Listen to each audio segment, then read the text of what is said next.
दोस्तों Vivo T4R smartphone को हम कंपेयर करेंगे Moto G86 पावर स्मार्टफोन के साथ में। और सबसे पहले हम बात करेंगे दोनों स्मार्टफोन्स की डिस्प्ले की। तो दोस्तों Vivo फोन के अंदर हमें 6.77 इंचेस की full HD plus quad curved AMOLED display दी गई है, जो कि 120 हर्ट्ज के रिफ्रेश रेट को सपोर्ट करती है।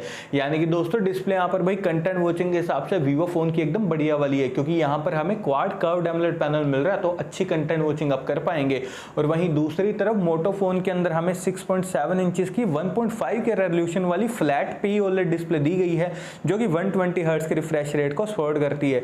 देखिए दोस्तों, अगर आपको फ्लैट डिस्प्ले वाला फोन चाहिए जहां पर कंटेंट वॉचिंग आप बिल्कुल ही टॉप लेवल कर पाओ, Vivo से भी बढ़िया कंटेंट वॉचिंग, क्योंकि यहां पर हमें 1.5 के रेजोल्यूशन वाली डिस्प्ले मिल रही है। तो दोस्तों देखिए, अगर आपको एकदम बढ़िया वाली कंटेंट वॉचिंग करनी है ना, तब आप यहां पर मोटो फोन की तरफ भाई जरूर से जाइए। और आईपी रेटिंग की अगर मैं बात करूं तो दोनों फोन IP69 रेटिंग के साथ में आते हैं। यानी कि दोस्तों आपको दोनों फोन्स में भाई फुल प्रोटेक्शन मिलेगी, वाटर और डस्ट दोनों से, उसमें भी आपको कोई दिक्कत नहीं आएगी। और ऑपरेटिंग सिस्टम की अगर मैं बात करूं तो दोस्तों दोनों phones out of the box Android 15 के साथ में आते हैं, जहां पर Vivo का फोन FunTouch 15 पर बेस्ड है, वहीं दूसरी तरफ मोटो का फोन Hello UI पर बेस्ड है।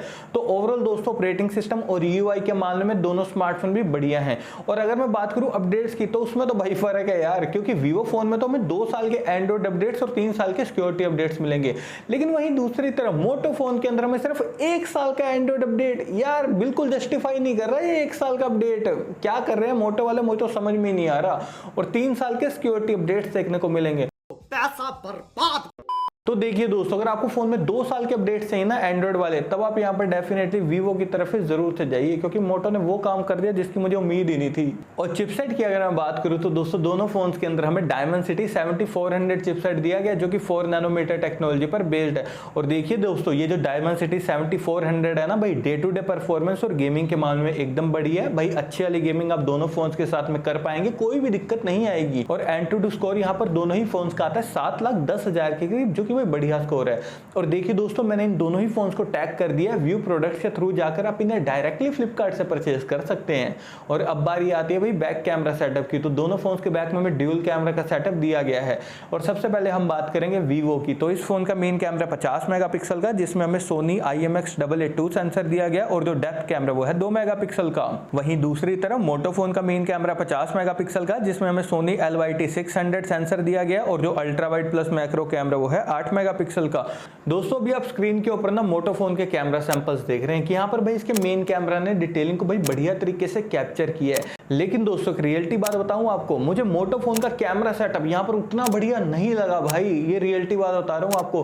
तो इसलिए दोस्तों अगर आपको एकदम ऑप्टिमाइज्ड कैमरा सेटअप वाला फोन चाहिए, तब आप यहाँ पर डेफिनेटली Vivo की तरफ जाइए, क्योंकि इसका जो मेन कैमरा है ना 50 मेगापिक्सल का, भाई वेल ऑप्टिमाइज्ड है, नेचुरल डिटेलिंग में आपकी फोटोज क्लिक कर देगा। और हाँ दोस्तों, अगर आपको पोर्ट्रेट शॉट भी बढ़िया वाले क्लिक करने हैं ना, तब भी आप यहाँ पर Vivo की तरफ ही जरूर से जाइए। तो ओवरऑल मैं कह सकता हूँ भाई मेन कैमरा यहाँ पर Vivo का मुझे काफी ज्यादा बढ़िया लगा। लेकिन यहाँ पर इन्होंने यार 2 मेगापिक्सल का डेप्थ कैमरा दिया, जो कि बिल्कुल ही यूजलेस कैमरा। ये अल्ट्रा वाइड दे सकते थे, लेकिन कॉस्ट कटिंग के चक्कर में इन्होंने दोस्तों अल्ट्रा वाइड कैमरा नहीं दिया। इस बात का आपने ध्यान रखना है। तो इसलिए अगर आपको अल्ट्रा वाइड कैमरा चाहिए तब आप मोटो की तरफ जाइए, और अगर मेन कैमरा बढ़िया चाहिए तब आपको Vivo की तरफ ही जरूर से जाना चाहिए। और दोस्तों वीडियो स्टेबलाइजेशन के लिए दोनों smartphones OIS plus EIS technology को सपोर्ट करते हैं। यानी कि भाई बढ़िया स्टेबल वीडियो आप दोनों फोन्स के साथ में बना पाएंगे, कोई भी दिक्कत आपको नहीं आएगी।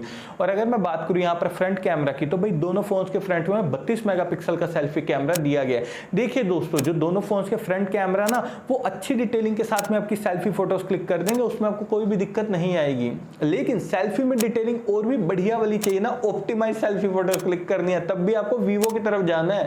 यार यहाँ पर मुझे इसका फ्रंट कैमरा भी मोटो से तो बढ़िया लगा। और मैक्सिमम वीडियो रिकॉर्डिंग आप दोनों फोन्स के फ्रंट और बैक कैमरा से 4K 30 FPS पर कर सकते हैं, जो कि काफी अच्छी बात है। और दोस्तों बैटरी डिपार्टमेंट की अगर मैं बात करूं तो भाई Vivo फोन के अंदर हमें 5700 mAh बैटरी दी गई है, जो कि 44 वोट की फास्ट चार्जिंग को सपोर्ट करती है। वहीं दूसरी तरफ मोटो फोन के अंदर हमें 6720 mAh की भाई बहुत बड़ी बैटरी दी गई है, जो कि सिर्फ 33 वोट की फास्ट चार्जिंग को सपोर्ट करती है।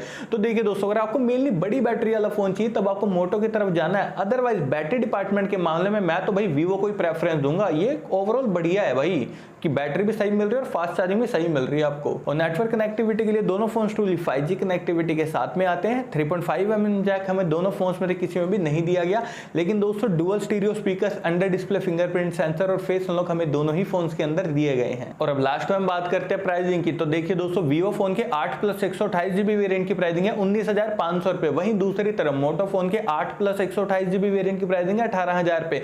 और अगर मैं यहाँ पर अपना पॉइंट ऑफ व्यू दोनों भी इन दोनों स्मार्टफोन के लिए, तो देखिए दोस्तों, अगर आपको फ्लैट डिस्प्ले वाला फोन चाहिए जहां पर बड़ी बैटरी चाहिए, तब आप यहाँ पर मोटो की तरफ जाइए। और अगर आपको ओवरऑल बढ़िया फोन चाहिए ना, वैल्यू फॉर मनी फोन चाहिए, तब आप यहाँ पर डेफिनेटली वीवो T4R की तरफ जरूर से जाइए। भाई मुझे सच में वीवो T4R काफी ज्यादा बढ़िया लगा।